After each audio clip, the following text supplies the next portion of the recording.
Et bonjour à tous et bienvenue dans ce deuxième épisode de On refait le film, le podcast picturating dédié au cinéma, aux séries, au popcorn, à plein de choses comme ça. Et aujourd'hui, on est avec des invités de qualité. Ça va les invités ? Oui, ça va très bien. Merci de nous inviter d'ailleurs. Ouais, super phrase Merci, de merde. Elle est nulle, ma phrase d'intro. Je suis désolé. Non mais c'est pas grave, t'inquiète pas. C'est super, c'est super. Voilà, non, j'en ai trop fait. Je suis désolé. Merci à vous d'être là. Aujourd'hui, on a deux invités de choix, encore une fois, puisque nous sommes avec Timothée Evrard. Bravo. Merci. Timothée, est-ce que tu peux te présenter pour les gens qui ne te connaissent peut-être pas ? Oui, alors du coup, moi je suis le président de l'association Labfilm, qui est aussi une plateforme web, un réseau social dédié à la création vidéo sur Internet, autoproduite essentiellement. On aura l'occasion d'en reparler, je pense. Évidemment, c'est au donc, programme. et donc voilà. Ok, super. On est également avec Marion Grandjean. Marion, est-ce que tu peux te présenter pour les gens qui ne te connaissent peut-être pas ? Alors, je suis étudiante en cinéma à l'université de Strasbourg et puis je suis aussi community manager chez Labfilm. Bravo. D'accord, c'est donc toi qui postes des gifs rigolos sur les réseaux sociaux. Entre autres, oui. Ok, je suis évidemment avec mes deux compères de toujours, Thomas Andrézic et Maxime Redel. Ah, bravo à nous. Bravo à moi. Bravo à vous, merci d'être Bravo. là pour faire les blagues, faire le café Ah, de rien. et la brioche. De rien. C'est toujours un plaisir. Et t'as oublié de te présenter toi, parce qu'on est aussi avec Florian Lidin. Bravo. Oh là là. Bravo, voilà. Merci. Donc aujourd'hui on va parler cinéma, on va aussi parler télévision, c'est un peu le thème du jour hein, qui va revenir tout au long de cet épisode. Mais avant ça, je voudrais qu'on fasse un petit truc qui sera une tradition dans tous les épisodes. J'aimerais que chacun me parle du dernier film en date qu'il a vu juste avant d'enregistrer ce podcast, qu'il soit bon ou mauvais et nous en parler. Voilà, donc je me tourne premièrement vers toi Marion. Quel est le dernier film que tu as vu ? Le dernier film que j'ai vu, c'était Chez moi, sur Netflix. Cool. On a aussi eu l'occasion de le voir. Qu'en as-tu pensé ? J'ai trouvé la fin très frustrante parce que moi enfin ouais, on va pas spoiler mais ouais, j'ai Non, trouvé mais- très frustrante. On va pas spoiler, non. Mais sinon c'était agréable, ouais, assez. Est-ce que tu l'as vu chez toi ? Oui. Je crois qu'on n'a pas le choix en ce moment. Ouais, c'est ça. Mais est-ce que, j'ai une question à te poser, est-ce que t'avais aussi un peu ce sentiment, ça on l'a dit dans la critique qu'on a fait précédemment, qui est en fiche normalement, est-ce que t'avais aussi ce sentiment de gêne, de malaisance à certains moments où t'es pas bien ? Ouais, carrément, mais je trouve que c'est aussi grâce à l'acteur, il est vachement antipathique, je trouve. Il a la tête du voisin con qu'on n'aime pas croiser dans l'ascenseur. Ouais. C'est vrai. C'est quoi ? C'est une nouvelle production Netflix là qui vient de sortir ? Ouais, exact. Enfin, c'est Netflix qui l'a racheté. Mais ouais. C'est un film espagnol, ouais, il est très cool, on a eu l'occasion de le voir, d'en faire la critique. Si jamais, n'hésite pas, voilà. C'est très Ok, chiant. Voilà. ok. Et du coup, toi Timothée, quel est le dernier film que t'as vu en date ? Moi, du coup, c'était la semaine dernière, c'était Les Parapluies de Cherbourg de Jacques Demy. Jacques Demy. Ouais, voilà, je me suis dit justement, je vais arrêter de regarder les films Netflix qui sont sur la homepage, enfin sur la première page. Et puis, c'est vrai que j'avais jamais regardé en fait les comédies musicales de Jacques Demy. Et puis, du coup, je me suis dit, bah voilà, c'était l'occasion, c'était sur Canal. Et comme je bénéficie de l'abonnement de mon beau-père, merci à lui. C'est bien ça. Voilà. Bravo à lui. Donc voilà, j'ai regardé ça et c'est vrai que bon, la comédie musicale, moi je suis pas particulièrement fan à la base, et c'est vrai que c'est assez compliqué à regarder, je trouve, en dehors d'un cinéma, et c'est pour ça d'ailleurs que ça m'intéressait aussi de faire une thématique, de proposer une thématique qui opposait un peu le cinéma et la télévision, puisque regarder des œuvres cinématographiques qui plus est assez anciennes, et en plus dans un genre très spécifique comme la comédie musicale, donc dans son salon sur sa télé tout seul dans une position de glandeur, c'est un peu compliqué. De faire l'effort justement, on va dire, d'appréciation de ce genre de film là. Donc c'est vrai que durant tout le film en réalité je me suis un peu ennuyé. Ça c'est con. Est-ce que je me serais ennuyé au cinéma? C'est pas certain.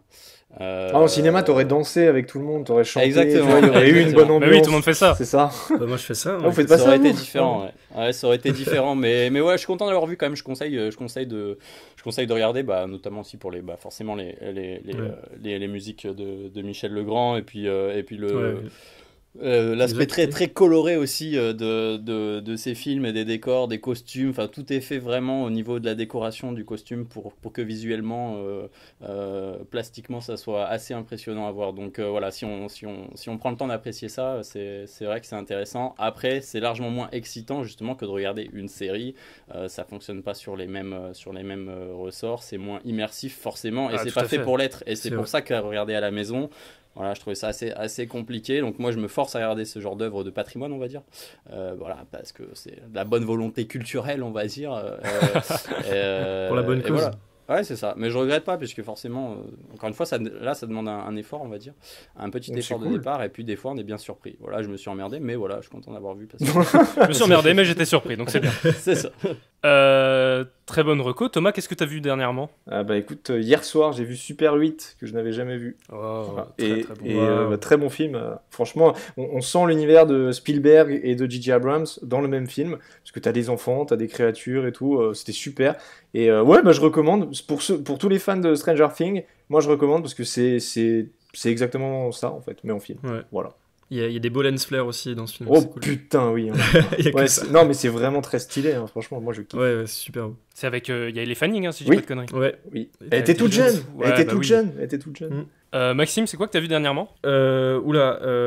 C'est un film que je voulais voir depuis longtemps, c'est Paddington 2. C'est un peu. D'accord. Ok. Mais. Non, j'avais bien aimé le premier et j'avais vu que le 2 était dans pas mal de listes de meilleurs films de la décennie, du coup je comprenais pas. Donc je suis allé le voir et c'est ouf. Voilà. Ah, il faudra que je regarde le 2 du coup. Le 1 j'avais bien aimé, mais le 2 j'ai vu aucun des deux, c'est bon. Et ça ressemble beaucoup à un film de Wes Anderson en plus, dans le style de réalisation, dans les plans et tout, la lumière, les décors surtout.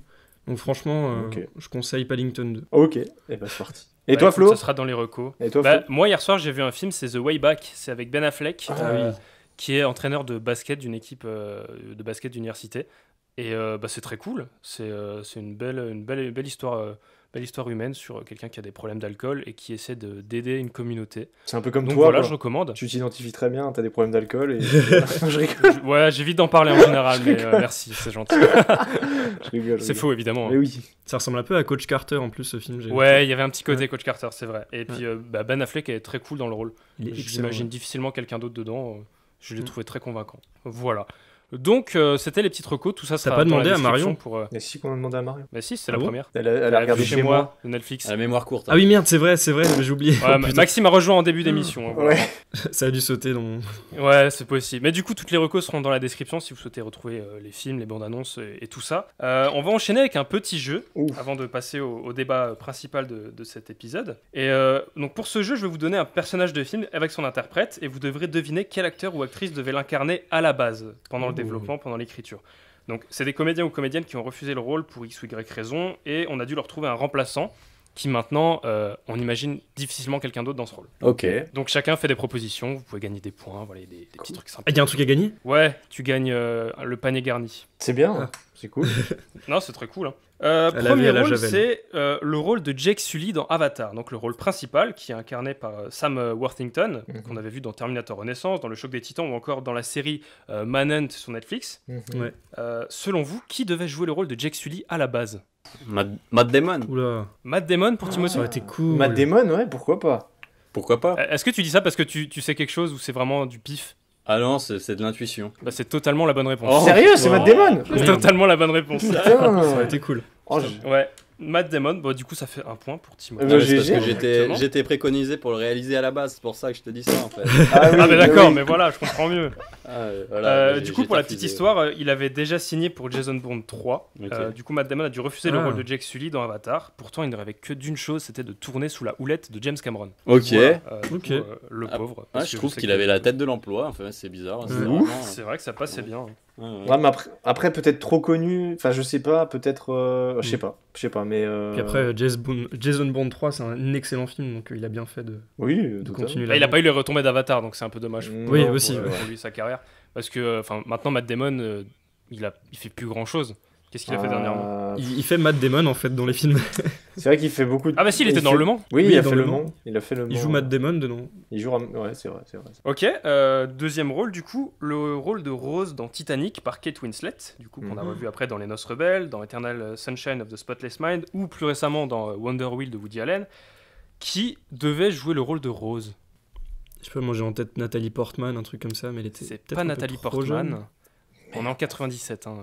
4 Marion, une non, petite ça va. idée? Non, y a rien qui me vient là. Putain, là... Ouais, j'ai même pas de nom. Putain, en plus, Tu je vois, crois de- que j'avais entendu ça. Kate Blanchett, je sais pas. Non, pas Kate Blanchett. Je vous donne un indice, elle a joué dans un rôle... elle a joué dans un film justement avec Kate Winslet. C'est un film qui traite un peu de ce qui se passe en ce moment. Ah, Sharon Stone. Marion Cotillard. Non.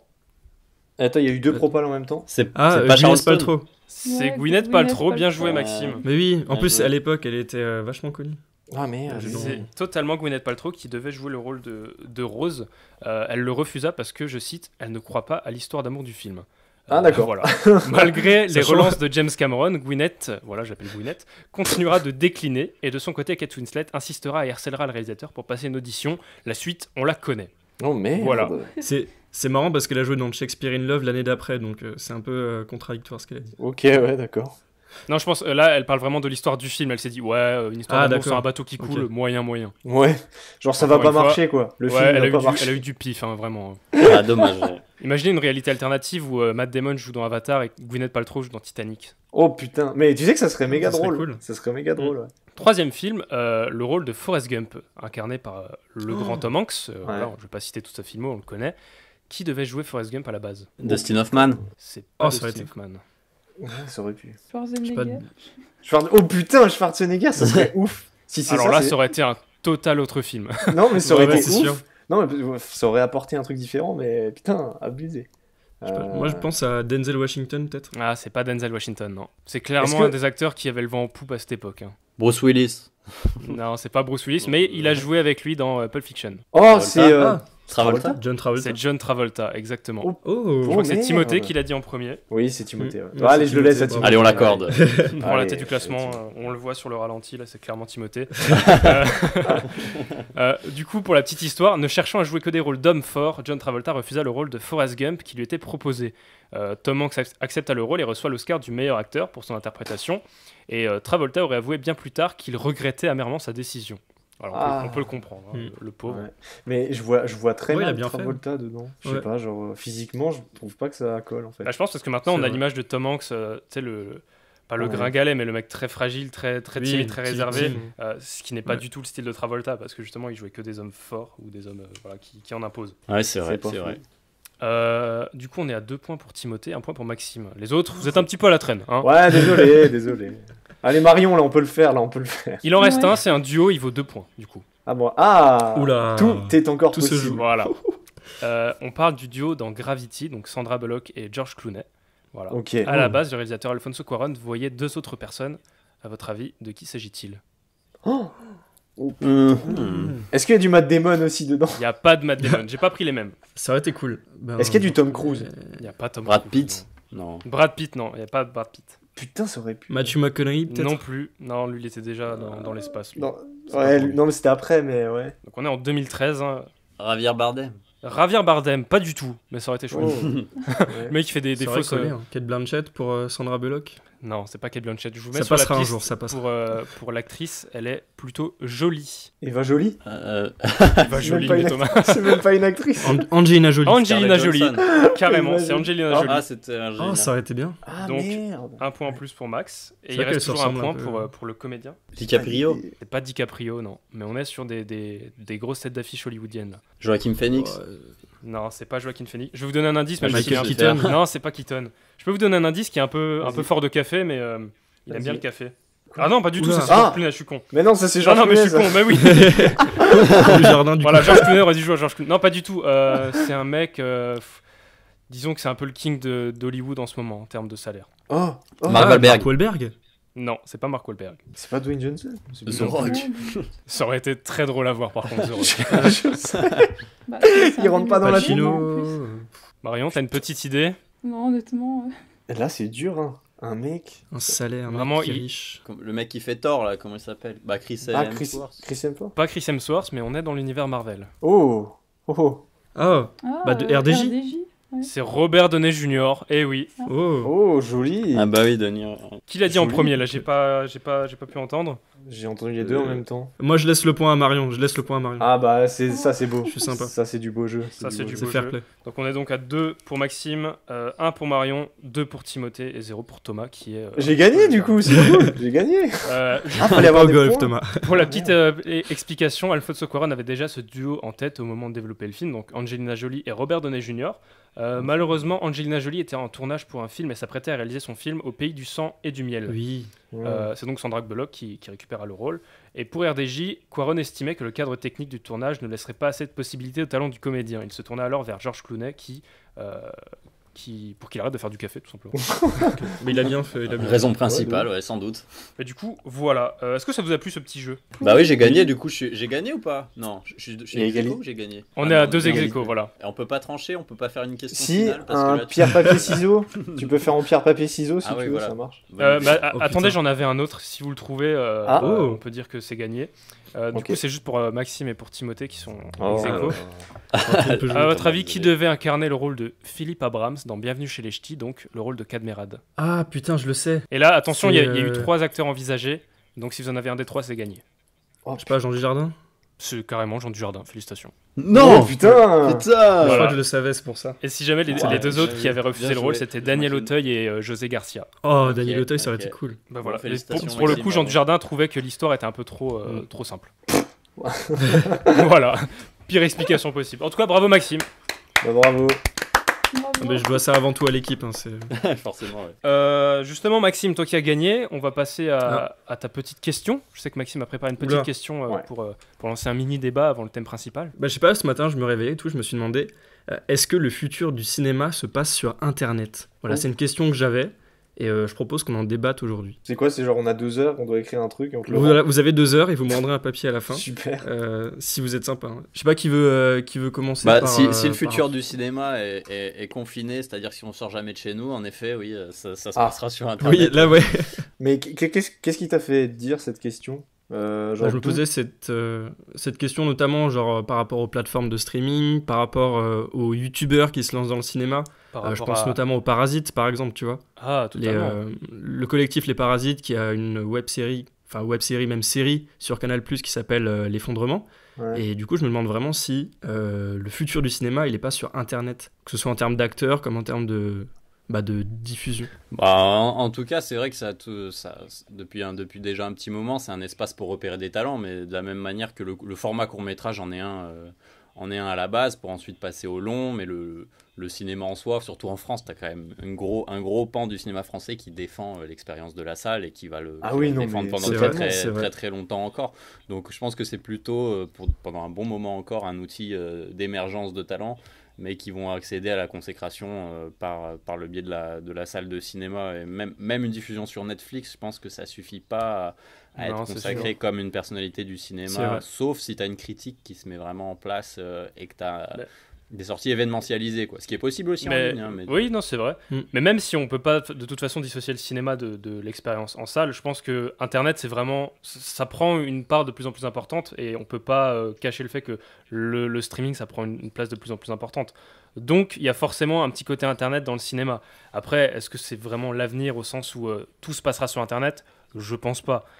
Parce que, comme dit, il y a toujours les puristes et les gens qui sont Oui. plus friands de l'expérience de la salle obscure qui vont préférer le cinéma. Non, mais même, je veux dire, quand tu regardes un film, tu vois, genre, tu veux le découvrir dans de bonnes conditions, c'est vrai que c'est toujours plus agréable d'être dans une salle de cinéma. Bien sûr, si t'as pas 4 ploucos qui rigolent et qui te font de la merde derrière toi, tu vois, mais je veux dire, les conditions sont mieux pour que tu sois plus dans le film que si t'es sur ton ordi, qu'en même temps t'es sur Twitter, Instagram, pendant que tu regardes le film. C'est pas pareil, tu vois. Donc, Mais juste pour être sûr, Max, tu posais la question en termes de consommation de cinéma ou de création?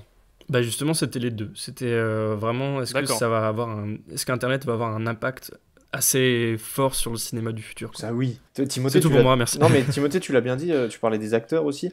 Oui, c'est vrai. Oui, c'est vrai. Je sais même plus si c'est Timothée ou Maxime, pardon. Si, c'est Timothée qui disait, par rapport à l'émergence. Justement, c'est vrai. Il y a des... Ouais, les auteurs surtout, mais ouais, les acteurs aussi. Il y a de tout, et moi je prends un exemple, genre, t'as des gens sur YouTube, si on pense à Mister V ou Ludovic, ils se retrouvent dans des films français, bon voilà, genre, c'était quoi? C'était Ibiza, un des films où il y avait Mister V, là? C'était... Ouais, il y avait le film aussi avec Franck Dubosc, là. Voilà, un truc comme ça, tu vois. Et je sais pas, mais ça, c'est le même mouvement que la télévision. Les talents de la télé ont toujours transité vers le cinéma, vers des produits, pour le coup, qui sont plus achetés par des chaînes de type commercial après derrière. Donc, c'est souvent des projets formatés télévision, donc comédie populaire, etc. Donc, après, est-ce que le cinéma d'auteur, lui, va y gagner? Ça, c'est pas certain. Et d'ailleurs, ils perdent la place, ils perdent largement de l'espace en salle de cinéma. Le cinéma d'auteur, puisque la consommation et l'offre se concentrent très très largement sur des gros produits cinématographiques qui sont les franchises en premier lieu, Marvel Cinematic Universe, quoi. Bah après ça dépend, je sais pas, vous, Timothée, Marion, vous êtes quoi comme type de cinéma perso? Enfin je veux dire, vous préférez quoi comme type de cinéma? C'est le cinéma d'animation, surtout. Ok. En stop motion, précisément. Ah oui, d'accord, ouais, donc d'accord, très précis. Très précis, ok. Ouais. Ça marche. Si, il faut être précis. Et par exemple, ça, sur Internet, est-ce que tu vois plus ça sur ça Internet? a clairement sa place. Ouais, enfin justement, c'est ça la question. Plutôt en salle de ciné, plutôt sur Internet? Ouais. Niveau création, il y en a... Enfin, je trouve que c'est une grosse part sur Internet, le cinéma d'animation, puisque... Enfin, comme... On n'a pas vraiment besoin d'acteurs, en fait, sauf pour des voix éventuellement, mais voilà. Ah, ça dépend. Au cinéma, c'est vrai que c'est quand même vachement plus agréable. Il y a toujours ce côté plaisir du grand écran, de la super qualité, tout ça.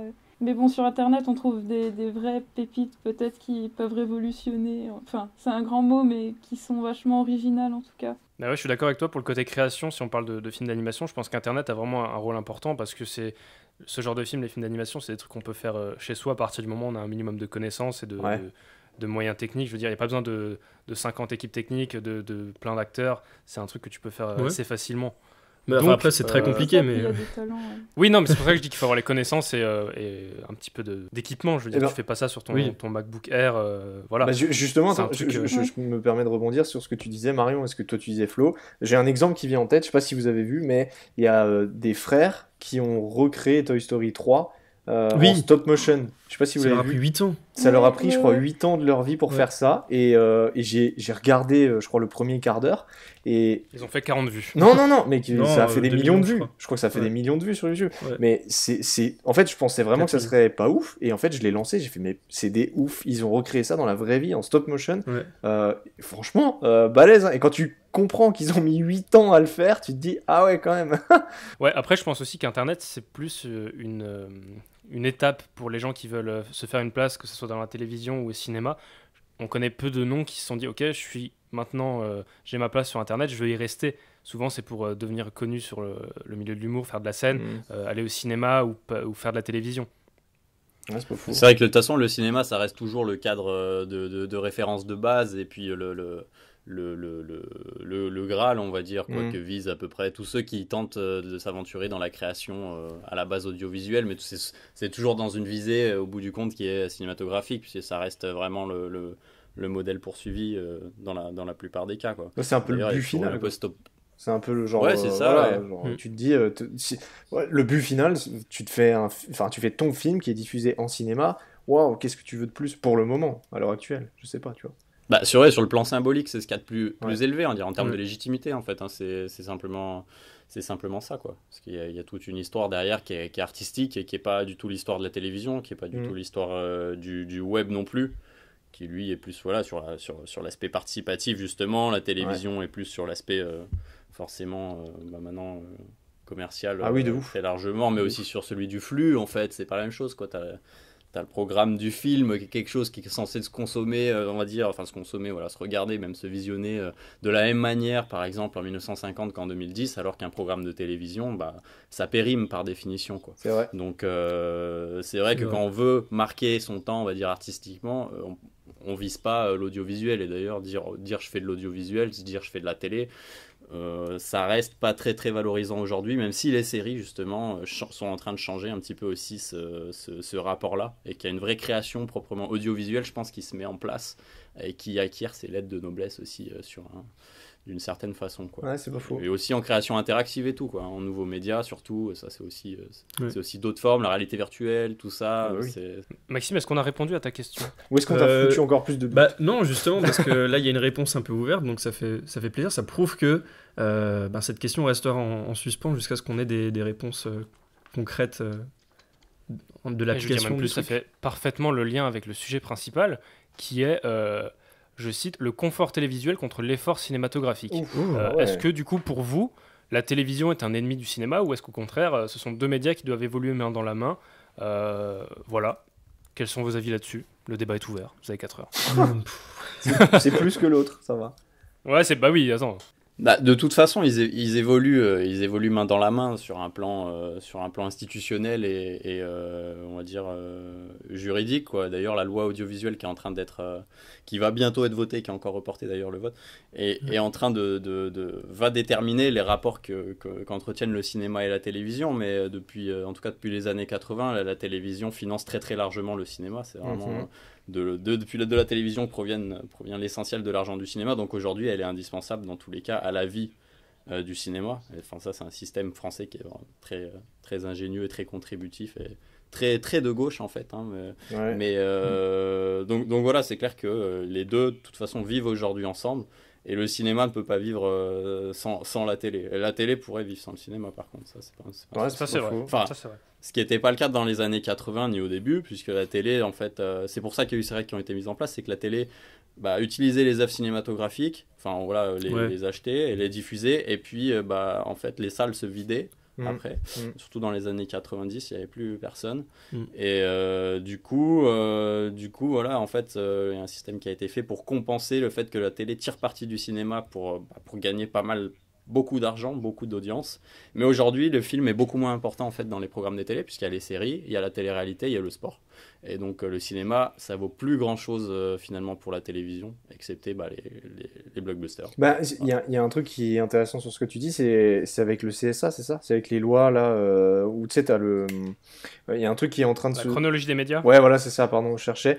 Là, il y a le fameux truc, voilà, quand tu regardes ton TF1, t'allumes TF1 et que tu vois qu'il te passe, je sais pas, genre Avengers qui est sorti en 2012, un truc comme ça, je sais plus, genre. En fait, c'est des films qui datent, tu les as déjà vus, et t'as plus ce truc de waouh, je vais voir un truc nouveau ce soir. Non, tu l'as déjà vu le film, tu vois. Ouais, parce qu'il n'y a plus l'exclu. Non, justement. Et ce qui se passe en ce moment avec la chronologie des médias, c'est qu'à cause du confinement, je sais pas si vous en avez entendu parler, mais ça fout le bordel. Ça fout le bordel. Avec Disney Plus qui devait arriver. Mais c'est bien. Ah oui. Avec plein de films qui, du coup, ils se posent la question. Genre, je sais qu'il y a eu Wonder Woman qui, du coup, était quasiment presque prévu en VOD direct, en mode merde, on devait le sortir à cause du coronavirus, on va le sortir direct sur des plateformes et tout. Et du coup, à cause de cette chronologie des médias qu'on a nous en France, je sais que Disney Plus a été repoussé la sortie. Je sais qu'il y a TF1, M6 qui ont râlé auprès de Canal Plus parce que Canal Plus ils étaient en mode décrypté. Enfin bref, ça a foutu un gros bordel. Oui. Et ouais, peut-être que ça va changer un peu là. Déjà de base, Disney Plus avait été, nous on l'a eu. On était censé l'avoir au mois de mars à cause de cette chronologie des médias qu'on a en France. Justement. Qui est bien parce qu'elle, dans un sens, elle est pas là pour rien, tu vois. Elle est là pour protéger, je pense. Enfin, je suis pas sûr, mais je pense la télévision et les vendeurs de physique, de CD, enfin de DVD et Blu-ray. Je pense, je suis pas sûr. Mais c'est vrai que par rapport aux autres pays, la nôtre est vraiment très très très très longue, tu vois. Ah oui. Ça, pour rappel, là je l'ai sous les yeux, je peux un petit peu en parler. On a donc après la sortie en salle, le film est disponible en VOD au bout de 4 mois. Sur Canal+, au bout de 10 mois. Ensuite, au bout de 22 mois seulement, les chaînes coproductrices peuvent le diffuser. Les autres chaînes, c'est au bout de 30 mois, donc on est quand même sur la 3e année. La SVOD, c'est 36 mois, et la VOD gratuite, c'est 48 mois, donc 4 ans après. C'est abusé, quoi. Mais en fait, c'est pour protéger tout le système de financement et toute l'économie du cinéma. Voilà, en fait, c'est vraiment conçu autour du film. Et l'idée, c'est de rentabiliser au maximum chaque fenêtre d'exploitation, de limiter aussi le piratage, mais surtout de rentabiliser au mieux chaque fenêtre d'exploitation, donc déjà la salle de cinéma, optimiser un maximum le nombre de recettes que fait le film, ensuite optimiser le maximum qu'elle peut faire sur la télé payante, ensuite sur Canal, ensuite sur les autres chaînes de télé payante, ensuite sur la télé en clair, et du coup l'idée c'est vraiment que les recettes puissent s'accumuler progressivement, et puis en France il y a une législation, c'est dans la loi, dans tous les pays du monde, occidentaux en tout cas, la chronologie du média est quasiment la même, sauf qu'elle n'est pas dans la loi aux États-Unis, c'est des accords interprofessionnels. C'est quasiment la même chose, c'est-à-dire que les exploitants refusent. Après, c'est des histoires de négociation, mais les exploitants refusent absolument que les films ne restent pas 3 mois au minimum à l'affiche, quoi. Puisque derrière, la fenêtre de la salle va tirer moins de revenus, enfin c'est ce que disent les exploitants, si le film est en ligne immédiatement. Ce qui n'est pas forcément le cas après, hein, parce qu'on peut faire une sortie en ligne et en salle en même temps, et en générant des recettes sur les deux plans. Il y a plein de gens qui défendent ça. Mais moi je me demande si ça va pas changer à l'avenir, justement, si cette chronologie va pas se raccourcir en fait, à cause des plateformes de streaming notamment qui maintenant sont vraiment partout, Netflix, Disney+. Est-ce que justement les films, je sais pas, des films Disney vont pas justement, même pas un an après leur sortie en salle, vont finir justement sur la plateforme de streaming Disney+. Ou carrément pire, avoir l'exclu totalement sorti directement sur Disney+. Ah oui, bon, après ça c'est... pour les prochaines séries.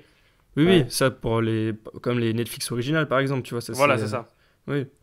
C'est ce que font Netflix, ils passent pas par la salle, quoi, du coup, en fait. Ils passent directement par Netflix et c'est pour ça qu'ils sont plus aussi sur la série. Enfin, c'est plus stratégique pour eux, puisqu'ils le sortent directement. Et puis, est-ce que justement, selon vous, le streaming est un peu le compromis entre la télévision et le cinéma, c'est-à-dire un média qui est accessible à tous depuis son domicile, mais qui en même temps laisse quasiment toute la créativité du cinéma. Du streaming légal, on parle bien de légal. Hein. Oui, les plateformes genre Netflix, Amazon Prime. Aujourd'hui, c'est comme des chaînes payantes quasiment. Enfin, Netflix, Disney+, en fait, c'est même les chaînes... Quelle différence déjà vous pouvez faire entre un MyCanal, par exemple, l'application OTT de Canal+, et Netflix. Ah oui, et en plus, même l'interface, on dirait la même. Physiquement, l'interface est quasiment pareille. Oui, voilà. Ils jouent sur un flou juridique en plus, Canal, parce qu'ils n'ont pas les mêmes règles de chronologie des médias que Netflix, puisque leurs films restent moins longtemps disponibles en rattrapage. En fait, ils appellent ça un rattrapage puisque le catalogue il tourne, mais en réalité c'est un peu une sorte de SVOD qui est déguisé, quoi. OCS Go, je crois que c'est un peu pareil. Et du coup, même dans la façon dont sont comptabilisés les services de SVOD, il y a certaines études qui prennent en compte OCS comme une chaîne payante, d'autres comme un service SVOD et tout. Donc finalement, les chaînes, le streaming, c'est un peu la télévision payante qui est transférée sur Internet, quoi. Donc, ça reste de la télé, mais c'est une télé qui est dite premium, puisque donc, il faut y accéder contre un abonnement, et du coup, tu es censé y retrouver on va dire des produits cinématographiques, ou en tout cas qui ont une certaine aura, un certain prestige symbolique de type cinématographique. Mais justement, vous Timothée et Marion, du coup, est-ce que vous avez Netflix, Amazon Prime toi, Timothée, je sais que tu as MyCanal, du coup, de ce que tu disais, mais est-ce que vous avez autre chose ? Moi j'ai Netflix, donc MyCanal, comme je disais, par le biais du beau-père, mais bon, du coup avec pas mal de chaînes du câble qui sont mélangées dans cette interface. Je sais même pas lesquelles j'ai. Moi, il y a OCS, je crois, non ? Contenu à la demande. Donc il y a dedans j'ai effectivement OCS. Il y a d'autres choses, Polar Plus, des trucs comme ça. Mais à la limite c'est même pas important, quoi, parce que je l'utilise comme une interface comme Netflix, vu que je l'utilise que à la demande. Mais pour en revenir au compromis entre cinéma et télé, je pense que c'est de bons compromis, même si, comme il disait Timothée, c'est télé premium, parce qu'il faut payer, mais quand on voit toutes les grandes stars, entre guillemets, du ciné qui vont sur Netflix ou Amazon Prime, comme Orlando Bloom pour la série Carnival Row, je crois. Oui, c'est ça. Ou encore Nathalie Portman pour Annihilation sur Netflix. Ça prouve comme les deux univers s'en mêlent, la télé, le cinéma, peut-être. On en parlait récemment que maintenant, par exemple Netflix, qui est vraiment le gros dans ce milieu, quoi, voilà, il va attirer des gros réalisateurs, des gros acteurs, et du coup, c'est en gros, j'ai dit beaucoup de fois gros, hein, je sais pas pourquoi, mais du coup, ça va attirer des gens, en fait, et bien sûr, genre, c'est con, je vais le dire, je vais prendre un exemple tout con, mais Netflix me sort un film avec Tom Cruise, j'adore Tom Cruise, je vais être en mode, j'ai envie de le voir, tu vois. C'est très con, mais c'est stratégiquement, c'est sûr que tu parlais, Marion, de la série avec Orlando Bloom. En vrai, je l'ai pas vue. Elle est sur Amazon, c'est ça ? Elle est sur Amazon Prime. Hein. Ouais, c'est ça. J'ai bien envie de la voir. Pourquoi ? Parce que Orlando Bloom, tu vois, genre, sinon je l'aurais pas vue. Donc, c'est des ambassadeurs un peu. C'est ça. Ouais, bah, c'est sûr. C'est ça. Ouais, bah c'est vrai que c'est la même chose. De toute façon, tu as tous les groupes de technologie ou de communication qui ont à la base rien à voir avec le cinéma, donc qui lancent des gros services pour essayer en fait de tirer des profits, de générer des profits sur un autre segment de marché. Donc Apple, en gros, ils vont générer de la thune en vendant des appareils Apple parce que derrière ils ont un abonnement à des contenus audiovisuels prestigieux qui est associé à leur marque. Et du coup Disney c'est exactement la même chose. Amazon c'est l'exemple typique. Amazon ils disent qu'ils vendent tout simplement, je crois il le dit cash, Jeff Bezos, Amazon vend plus de chaussures grâce les clients Amazon Prime achètent bien plus de chaussures que les gens qui ne sont pas sur Amazon Prime. Et ceux qui s'abonnent à Amazon Prime s'abonnent notamment parce qu'il y a Prime Video dedans et que tu as effectivement des séries de grande qualité avec des grands acteurs, des grands talents, etc. Donc tu as une compétition mondiale qui se crée là-dessus et qui dépasse le cinéma, qui dépasse la télévision. Enfin, c'est vraiment des enjeux d'industrie technologique et de la communication, quoi. Et les Américains sont bien sûr largement dominants, quoi. Mais est-ce que du coup on se rend pas vers une espèce de saturation du milieu, dans le sens où chacun maintenant veut sa plateforme, veut ses programmes un peu inédits? D'accord, c'est cool, ça fait venir les gens, mais je veux dire, les gens ne prendront pas tous les abonnements possibles, sachant qu'ils sont quasiment tous aux alentours de 10 € à peu près. C'est impossible. En fait, il y a un moment donné, je pense que ça va bloquer.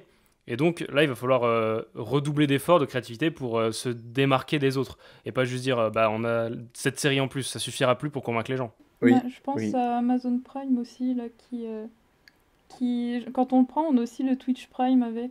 Du coup, c'est peut-être aussi ce genre de stratégie aussi. Surtout qu'à Amazon Prime, moi, ça m'est déjà arrivé, peut-être vous aussi, mais je l'ai pris sans faire exprès. Je sais pas si ça vous dit.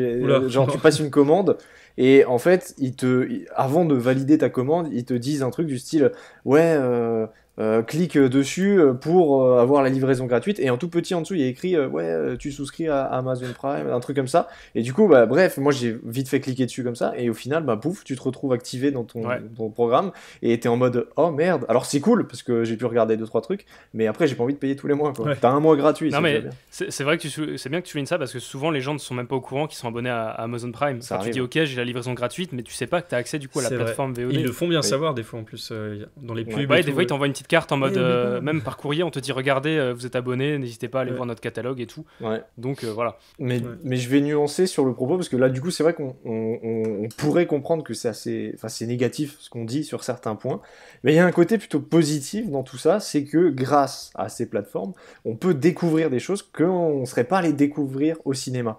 Et là, je prends un exemple tout con, et c'est Marion, tu m'as fait penser en fait avant. Tu parlais de toi, t'aimes bien les animés principalement. Je sais que Netflix là a bombardé de films de studio Ghibli. Tu vois, genre moi de base, je suis pas allé les voir au cinéma, et voilà. Mais là, par exemple, ça me donne envie de les découvrir. C'est sur Netflix. Tu te dis, allez, go, j'ai envie de découvrir ça, tu vois. Et ça peut t'aider. Mais même pour rester dans ton sens, ça donne aussi la chance à des créateurs, des réalisateurs qui n'ont pas leur chance ailleurs, ou dans la grande masse qu'est le cinéma normal, entre guillemets. Tout à l'heure, on parlait du film Netflix Chez Moi. C'est un film qui... au cinéma, peut-être les gens ne seraient pas allés le voir, alors que là, comme ils sont à la maison, sur Netflix, du coup, je vais poser la question. Est-ce que Marion, tu serais allé le voir au ciné? Vraiment, honnêtement? Je pense, oui. Oui, parce que ça m'a... Très bien, tu casses mon exemple. Bravo, super. Merci. Mais après, il y a une autre question qui se pose, c'est la légitimité de ce genre de films qui sont là que sur Netflix. Il y a un débat qui existe du fait que est-ce que c'est des films à part entière, ou est-ce que c'est une catégorie différente? Parce que on peut prendre l'exemple des festivals. Je sais qu'il y a certains festivals qui n'acceptent pas les films Netflix en compétition parce qu'ils considèrent que c'est pas du vrai cinéma. Alors que on peut carrément prendre l'exemple, là récemment on avait un film de Martin Scorsese qui est sorti sur Netflix. Et dire que Scorsese c'est pas du cinéma, enfin je suis pas d'accord.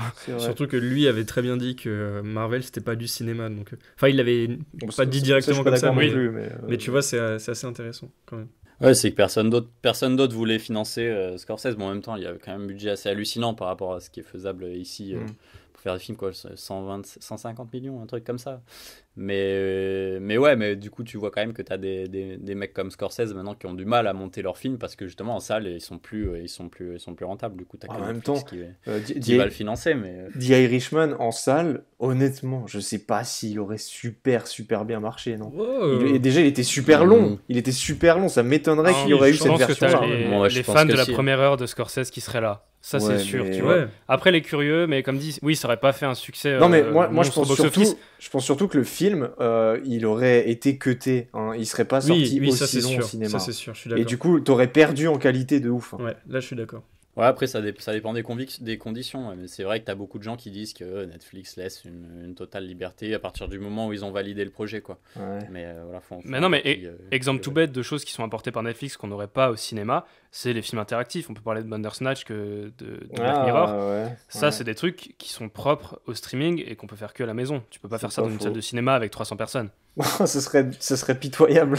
Non, mais oui, voilà. Donc, ça serait qui vote pour la B? Après ça, c'est de la création de nouveaux médias. Netflix, c'est vrai qu'ils ont une interface au niveau technologique qui permet des choses assez exceptionnelles en termes de création. Après, c'est dommage il faudrait pas qu'ils aient le monopole de ça, puisque dans tous les cas, même si on dit que Netflix peut financer plein de choses différentes, etc., t'as quand même... c'est quand même une seule entreprise qui a dans les mains la possibilité en gros de déterminer les orientations de la création quand même dans le monde entier, quoi. Après ils vont pas imposer un style particulier forcément, mais il y a toujours t'as toujours des enjeux derrière qui sont pas toujours au service, on va dire, de la diversité de la création, on va dire, là, pour parler.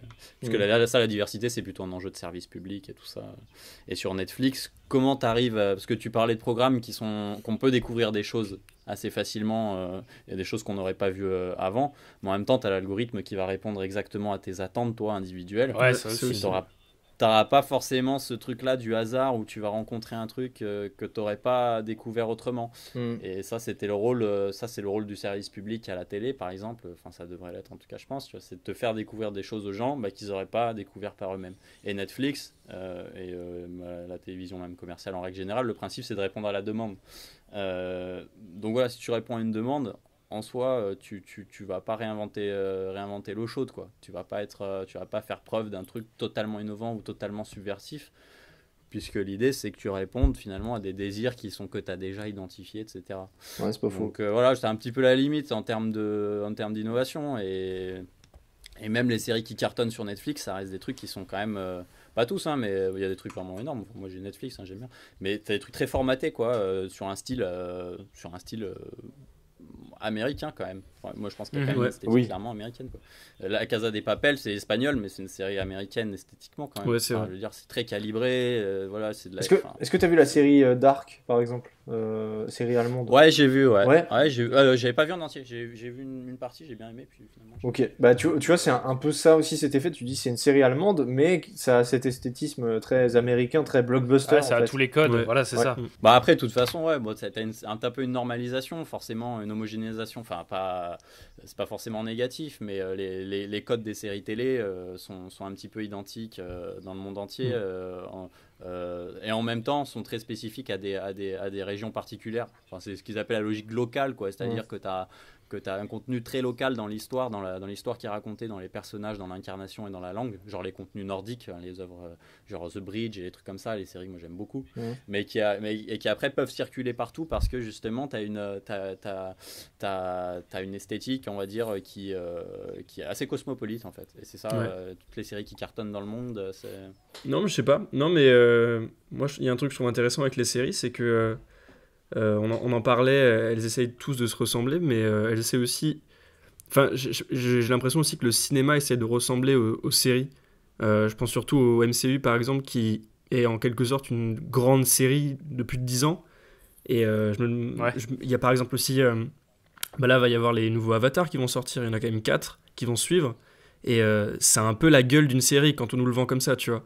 Et je me demande si vraiment il y a un espèce d'échange entre les deux, tu vois. Les séries s'inspirent du cinéma un peu pour le style, mais après le cinéma s'inspire des séries parce qu'elles savent que c'est ce qui marche en ce moment, tu vois. elles savent que les gens vont s'attacher à une suite de films comme ça sur 10 ans, comme le MCU par exemple. Bah, la série, ouais, de toute façon, en soi, c'est ce qui permet de fidéliser. Hein. Donc, ça, c'est une logique télévisuelle aussi à la base. Hein. Et les séries, à la base, c'était ce qui avait le plus de succès, c'était le type soap opéra. Après, la série premium est un peu née d'un mélange entre le soap opéra et la série plus d'aventure, des choses comme ça. Mais au cinéma, c'est un peu le même principe. C'est de dire, bah, voilà, tu as un produit qui est identifié par un public. Tu vas ressortir à chaque fois un épisode qui va permettre de faire revenir les personnes, de retrouver des personnages familiers et en même temps d'apporter un petit peu de nouveauté à chaque fois. Donc tu as une prise de risque qui est moindre, quoi. Bah, alors après, ouais, et moi j'ajouterais un côté un peu plus, mais ça, je pense qu'on. De toute façon, les séries, c'est le sujet du prochain podcast, de toute manière. Mais voilà, on est un peu en avance. Mais là, c'est pas vraiment le côté série que je veux dire, c'est plus sur les côtés films. Tu sais, décomposé, tu parlais d'Avatar.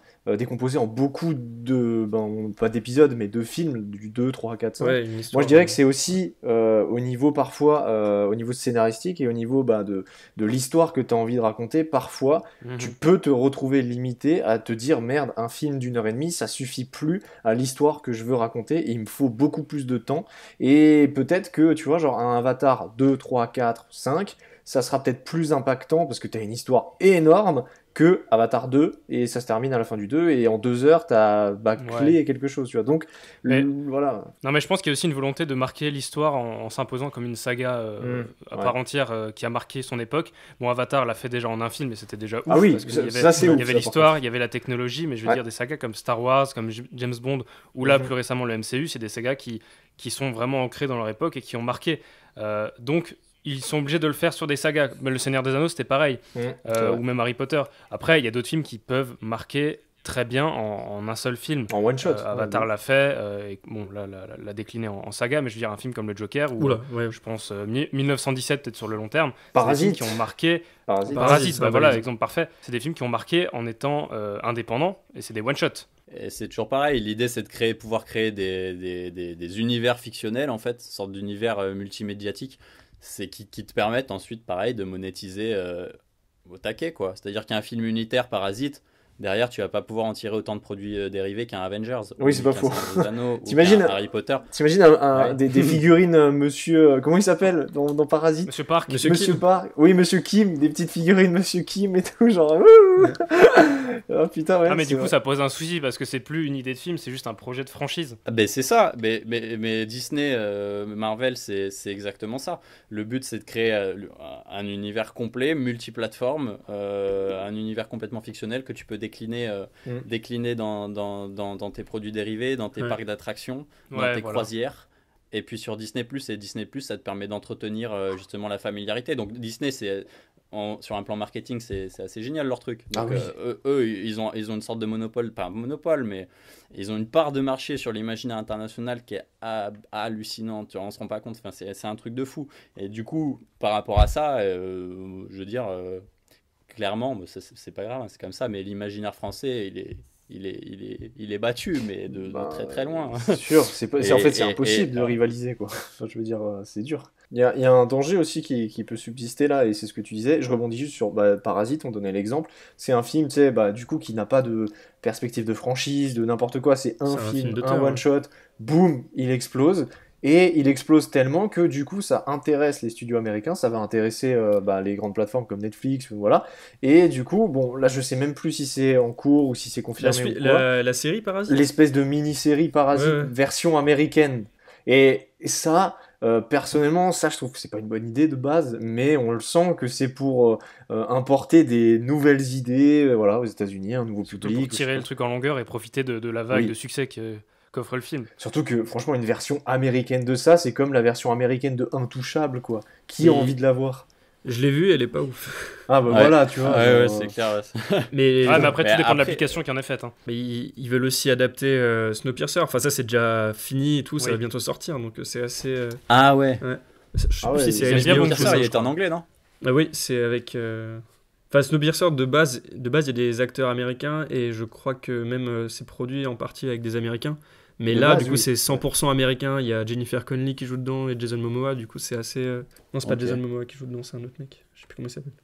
Mais non, mais en tout cas, ce qui est sûr, c'est que tout le monde y trouve son compte, parce que même si on a presque une saturation du marché des services de streaming, chacun au moins a le choix, peut trouver tout ce qu'il veut, et ça permet aussi, donc comme on l'a dit, de donner la parole et donner sa chance à des petits noms qui n'ont pas la chance d'accéder au prestige du cinéma. Et en parlant de donner sa chance à tout le monde, et là c'est un tremplin parfait, on peut parler de l'AppFilm. Voilà, je fais des transitions. On va parler de l'AppFilm.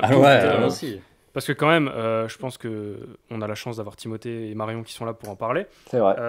Est-ce que vous pouvez peut-être en parler pour les auditeurs qui ne connaissent pas du tout? Je sais qu'on a déjà eu la chance d'en parler nous sur la chaîne, mais peut-être que vous pourrez préciser des choses que nous on n'a pas pu mentionner. Ouais, ben du coup l'appfilm.org, ça c'est le site, mais sinon l'AppFilm c'est une association à la base, donc qui porte ce projet, qui a été créé pour justement monter une plateforme web, donc un réseau social vraiment destiné à la création audiovisuelle sur le web en autoproduction, donc qui se destine essentiellement aux gens soit qui sont totalement amateurs, qui veulent faire des films avec d'autres gens, soit des gens qui sont professionnels, qui veulent créer dans un cadre, on va dire, alternatif, associatif, soit des gens qui sont en voie de professionnalisation et qui se servent du web, comme on en parlait tout à l'heure, comme tremplin, comme voie d'insertion dans le milieu professionnel. Et donc voilà, l'idée c'était de créer un endroit, un espace où les gens peuvent créer leur profil, montrer un petit peu leur travail, sans complexe, on va dire, par rapport à l'industrie cinématographique, où voilà, pour te prétendre réalisateur, tu dois avoir réalisé au moins un long métrage ou deux, etc., enfin avoir fait tes preuves, etc. Sur l'AppFilm, voilà, tu peux te désigner réalisateur simplement si tu fais des courts-métrages sur Internet, autodiffusés, autoproduits, etc. Comment ça marche justement? Ouais, tu t'allais venir dessus, mais pour un mec là qui veut s'inscrire dessus, comment ça marche en gros? Tu peux faire ton profil, un peu comme sur les sites de rencontres ou les réseaux sociaux spécialisés comme LinkedIn, en version spécialisée donc audiovisuelle, et Adopte un mec pour la partie descriptive un peu plus personnalisée. Je sais que t'aimes bien cette comparaison. J'adore cette comparaison. À chaque fois qu'on présente, tu me dis ça. C'est un peu comme voilà, ça, il adopte un mec. C'est beaucoup trop. Je l'ai ressorti exprès pour toi. Yes. Pour te faire plaisir. Yes.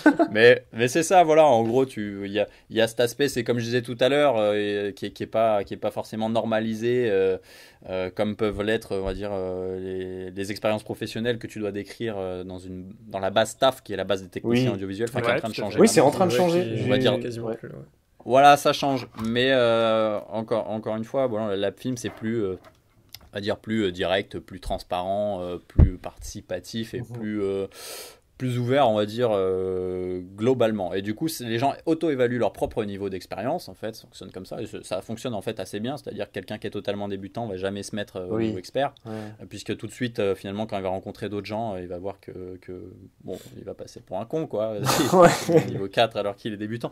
Donc en gros, les gens, voilà, tu fais ton profil, tu mets un petit peu les postes qui t'intéressent, tu indiques l'expérience que tu as sur chaque poste, de niveau 1 à 4, le dernier niveau étant le niveau simplement 2 ans ou plus d'expérience pro.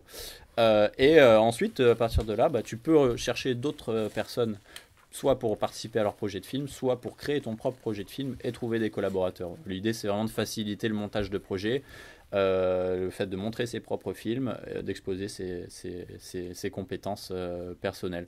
Donc voilà, après tu peux créer une page projet, donc quand tu as un film, tu le décris, tu dis les postes que tu recherches, les gens te contactent, tu contactes des gens, tu montes ton équipe, et puis derrière, ensuite, une fois que le film est réalisé, tu peux le poster sur la plateforme. Mais de toute façon, la plateforme est très bien faite, de base, est très intuitive. La plateforme est très bien faite, c'est vrai. Et du coup, nous, on peut témoigner en tant que... voilà, on a eu la chance d'être bêta-testeur avant le lancement du site. Là, on est actif très régulièrement dessus pour nos projets. Et du coup, c'est vrai que c'est chouette pour rencontrer les gens, parce que les volontaires peuvent venir se proposer pour nos projets à nous, dire ok, j'ai vu que tu cherchais un ingé son, moi j'ai déjà travaillé, voilà ce que je peux te proposer sur ton projet.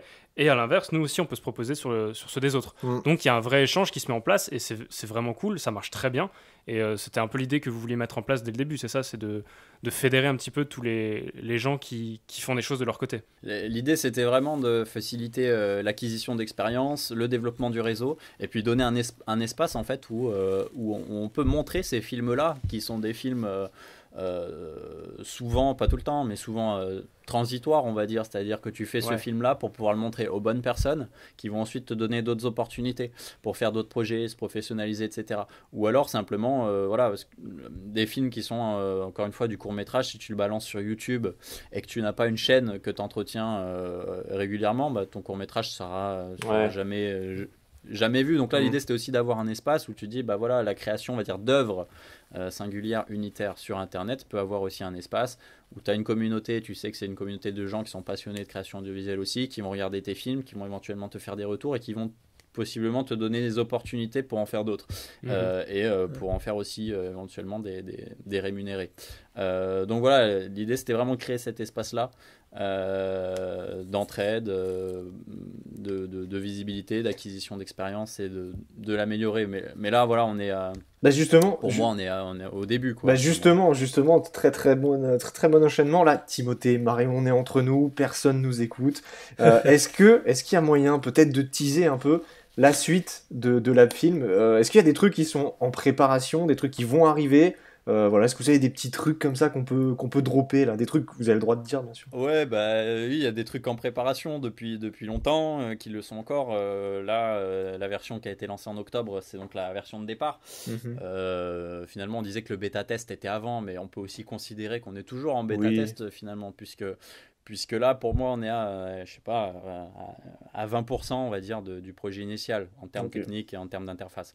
Là, on est en train on a débloqué des fonds au niveau de la région. Mais voilà, en tout cas, on a réalisé tout le devis donc détaillé de la deuxième version de la plateforme LabFilm pour développer toute une série de nouvelles fonctionnalités. On est en train de travailler sur des outils qui faciliteraient qui amélioreraient toute la partie page projet, donc toute la section La Fabrique, pour faciliter la constitution des équipes en amont de concours vidéo comme le marathon vidéo et d'autres concours vidéo. C'est-à-dire que les gens, avant de s'inscrire à ce concours-là ou après s'être inscrits, pourront beaucoup plus facilement constituer leurs équipes en vue de ce concours-là, avec une section vraiment dédiée pour faciliter vraiment la mise en relation, le matching, comme on dit, entre les personnes. Donc c'est vraiment une amélioration et une automatisation beaucoup plus poussée de la section La Fabrique, une amélioration sur toutes les pages projet pour faciliter aussi faciliter la recherche de personnes. Pour l'instant, c'est pas automatisé, donc vous mettez dans votre description, je cherche un cadreur, je cherche un preneur de son. Voilà, là l'idée c'est que ça soit automatisé, donc que les gens puissent candidater poste par poste, que ça soit référencé dans la fabrique. Donc c'est cool, ça c'est très bien. Mais de toute façon, tous les liens sont dans la description, donc en soi, si on veut s'inscrire à la film, pouf, on clique dessus et paf. Voilà, je parle en onomatopée, qu'est-ce qu'il y a? Voilà. Non, voilà, et c'est vrai qu'il faut y être, il faut y être dès maintenant. Il n'y a pas toutes les fonctionnalités, mais il y a déjà pas mal d'activités. Les gens font des projets, etc. Et nous, on est vraiment contents. Enfin, moi, je suis vraiment content d'observer ça, puisque encore une fois, pour moi, on est encore loin de tout ce qu'on veut faire et de tout ce qu'on va faire.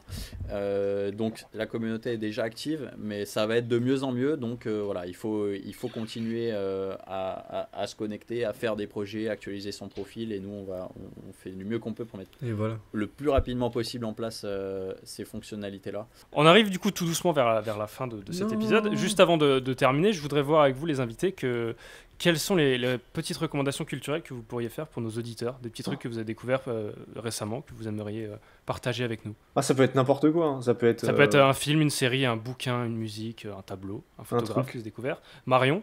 Un truc que tu as vu récemment, ou n'importe quoi, un truc que tu dis putain mais regarde, faites ça. Peut-être une marque de pâtes que vous avez découvert. Oui, ça peut être ça. C'est forcé que ce soit récemment ou ça peut... Non, pas du tout. N'importe. Je conseille absolument le chef-d'œuvre Coraline. C'est un film d'animation en stop motion. Fidèle à toi-même, l'animation. Ouais. Pour moi, c'est vraiment un chef-d'œuvre qui regorge de mille et une merveilles, si je peux dire. Ok. Et c'est par le réalisateur Henri Selick, du coup, qui n'en a pas fait beaucoup. C'est lui qui a réalisé L'étrange Noël de Monsieur Jack, par exemple. Oui, exact. Et voilà, je conseille absolument ce chef-d'œuvre qui qui est tellement coloré, tellement profond. Timothée, une petite recommandation? Alors, ouais, bon, écoute, je peux t'en donner deux éventuellement. Donc, qui est désormais inaccessible pour raison de coronavirus.